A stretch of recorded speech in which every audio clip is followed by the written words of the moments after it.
तुलसी के पास दिया जलाने से क्या फल मिलता है।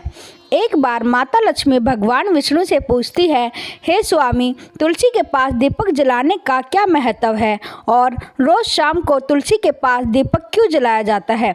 इससे मनुष्य को कौन सा फल प्राप्त होता है। तुलसी के पास दीपक जलाने की विधि क्या है तथा दीपक जलाते समय कौन से मंत्र का उच्चारण करना चाहिए, कृपया आप मुझे विस्तार से बताइए। तब भगवान विष्णु कहते हैं, हे देवी, आज आपने समस्त मानव जाति के कल्याण के लिए बहुत ही महत्वपूर्ण प्रश्न किया है। आपके इस प्रश्न का उत्तर देने से पूर्व मैं आपको एक प्राचीन कथा सुनाता हूँ, जिससे आपको सभी प्रश्न के उत्तर मिल जाएंगे। इसलिए आप इस कथा को ध्यान पूर्वक सुनिए। इस कथा को ध्यान से पूरा सुनने मात्र ही मनुष्य को 100 वर्षों तक तुलसी के पास दीपक जलाने का पुण्य प्राप्त होता है। फिर माता लक्ष्मी कहती है, हे स्वामी, मैं इस कथा को सुनने के लिए उत्सुक हूँ, कृपया आप इस कथा को सुनाना प्रारंभ कीजिए। तब भगवान विष्णु माता लक्ष्मी को वह कथा सुनाने लगते हैं। हे देवी, पूर्व काल की बात है। दक्षिण दिशा में तुंगभद्रा नाम की एक बहुत बड़ी नदी है। इस नदी के किनारे पर हरिहरपुर नाम का एक अत्यंत सुंदर नगर बसा हुआ था।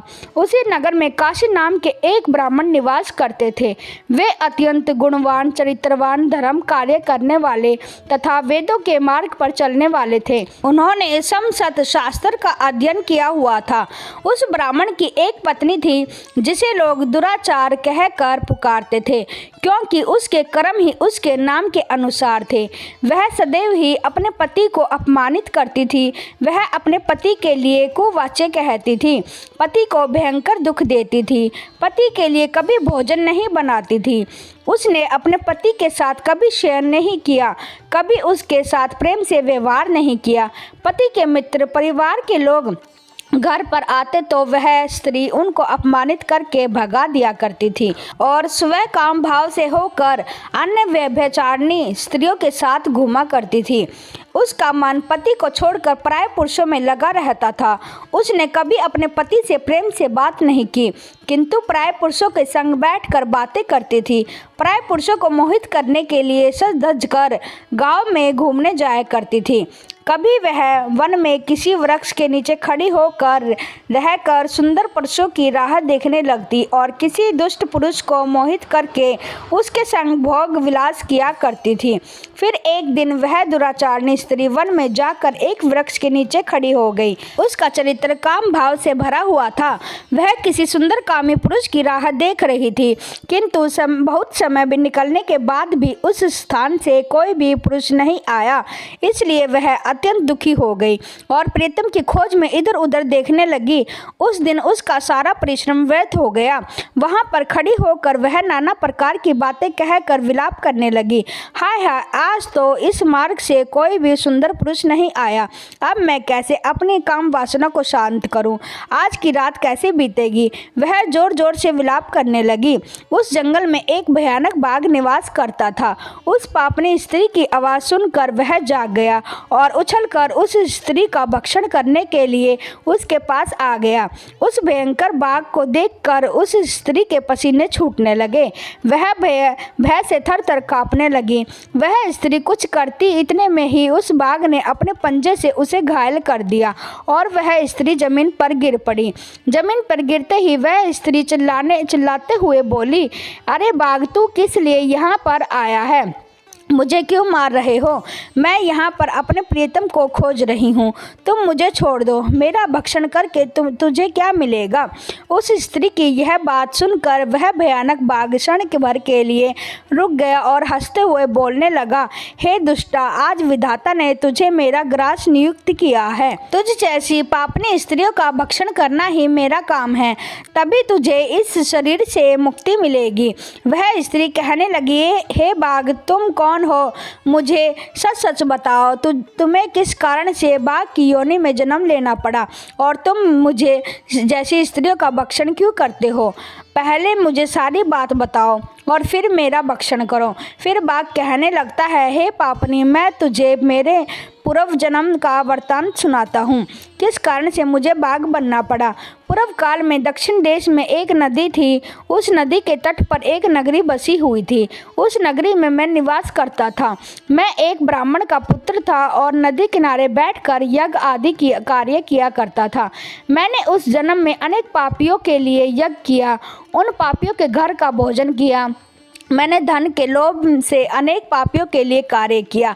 जिन वस्तुओं का दान ब्राह्मण को नहीं लेना चाहिए, उन वस्तुओं का दान भी मैंने ग्रहण किया और दूसरों से धन लेता था, लेकिन कभी वापस नहीं करता था। इस प्रकार से पाप करते हुए मुझे बहुत साल बीत गए और मैं बूढ़ा हो गया। मेरे बाल सफ़ेद हो गए, आंखें सूज गई, मुंह के सारे दांत गिर गए, लेकिन फिर भी दान लेने की आदत नहीं छूटी और मैं पाप करता गया। फिर एक दिन मैं धन के लोभ से नदी किनारे गया और अन्य धूर्त ब्राह्मणों के साथ मिलकर हमने लोगों को ठगा। झूठ मंत्र वचन बोलकर हमने बिना विधि विधान किए ही देवी देवताओं का पूजन किया और बहुत सारा धन दान में ले लिया। फिर उसी जगह पर एक बीमार कुत्ते ने मेरे पैर पर काट लिया और मैं मूर्छित होकर गिर पड़ा। उसी क्षण मेरे प्राण चले गए। फिर यम के दूत उस स्थान पर प्रकट हुए और मुझे पकड़कर यमपुरी ले गए।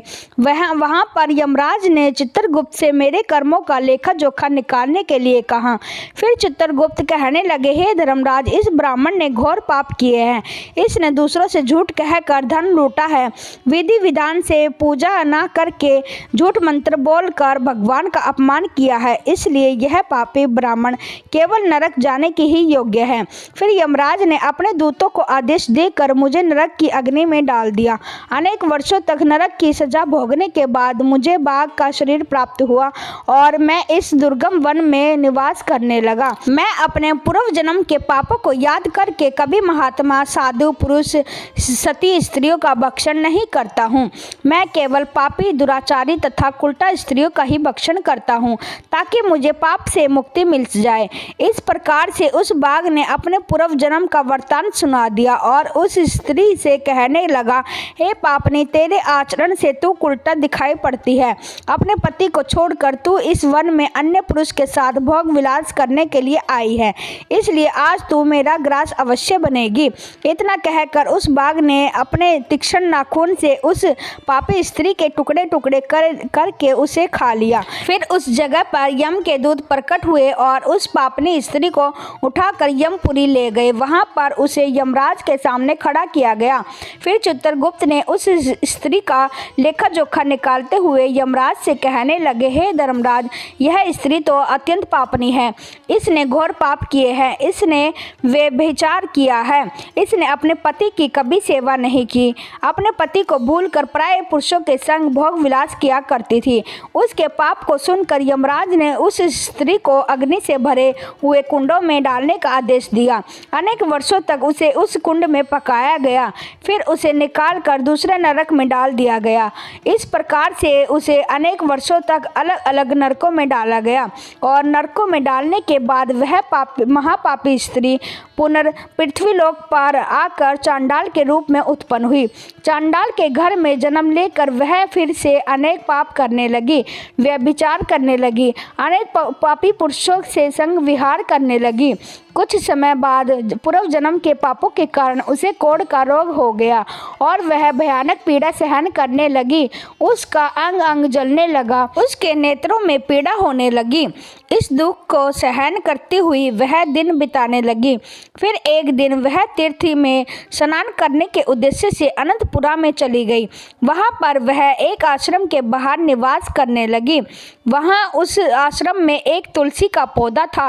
अन्य स्त्रियों को वहां पर तुलसी के पास दीपक जलाते हुए देखकर उस पापी स्त्री ने भी वही किया। उसने तुलसी के पौधे के पास एक दीपक जला दिया। फिर उसी रात हृदयघात से उसकी मृत्यु हो गई और यमराज के दूत उसे ले जाने के लिए वहां पर प्रकट हुए। जैसे ही यम के दूत उस पापी स्त्री को पाश में बांध कर ले जाने लगे, तभी भगवान विष्णु के दो पार्षद उस स्थान पर प्रकट हुए और उन्होंने उन दोनों को रोक लिया और कहने लगे, हे दूतों, इस स्त्री को तुम छोड़ दो। यह स्त्री नरक जाने के योग्य नहीं है। तुम किसके आदेश से ऐसा अधर्म कर रहे हो।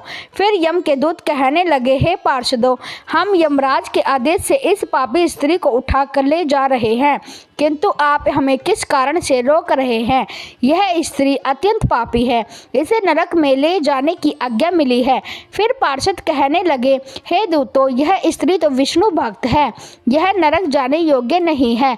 इसने शाम को तुलसी के पास दीपक जलाया है, इसी कारण से इसके समस्त पाप नष्ट हो गए हैं, इसलिए अब यह नरक जाने के योग्य नहीं है, यह स्वर्ग जाने की अधिकारी बन चुकी है।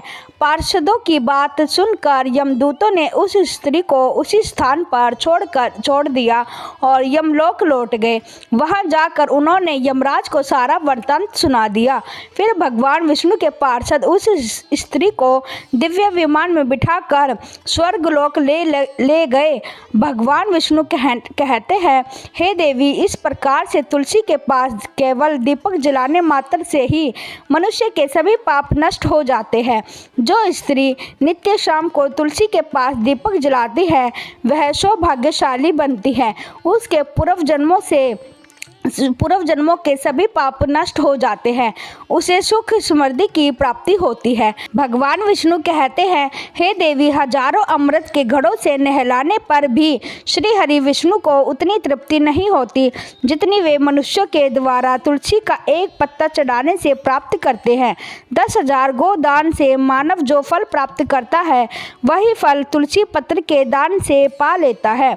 जो मृत्यु के समय अपने मुख में तुलसी पत्र का जल पा जाता है वह संपूर्ण पापों से मुक्त होकर भगवान श्री हरि विष्णु के धाम जाता है। हिंदू धर्म में तुलसी के पौधे का महत्व सबसे अधिक है। इसकी सबसे पहले पूजा भगवान विष्णु ने की थी। भगवान विष्णु कहते हैं, जिस प्रकार से देवी लक्ष्मी से वैकुंठ को ऐश्वर्य प्राप्त है, उसी प्रकार से वैकुंठ में तुलसी के कारण ही पवित्रता प्राप्त है। पृथ्वीलोक पर जिस स्थान पर भी तुलसी का पौधा होगा उस स्थान पर कभी बुराई का वास नहीं होगा, ऐसा स्थान सबसे अधिक पवित्र होगा। इसी कारण से हमें हमारे घर में तुलसी का पौधा अवश्य लगाना चाहिए। इस प्रकार से भगवान विष्णु ने तुलसी के पास दिया जलाने का महत्व बताया। वीडियो अच्छी लगी हो तो एक लाइक ज़रूर करें और चैनल को सब्सक्राइब करें। धन्यवाद। जय श्री कृष्ण।